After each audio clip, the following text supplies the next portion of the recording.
আমার নাম ফরহাদ হোসেন, এরা আমার শিশু। আমাদের টিম তাদের রাস্তা হতে উদ্ধার করেছে।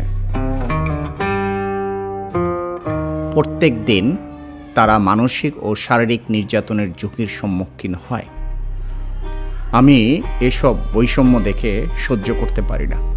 এ সমস্ত শিশুদের জীবন এত কঠিন কোনোভাবেই উচিত নয়। এবছর আমরা 500 জনেরও অধিক শিশুকে রাস্তা থেকে উদ্ধার করেছি। দুর্ভাগ্যবশত আরও অনেক শিশু রাস্তায় বসবাস করছে। এটা আরও অনেক বেশি আমাকে অনুপ্রাণিত করে। যদি আমি সাহায্য না করি, কে করবে?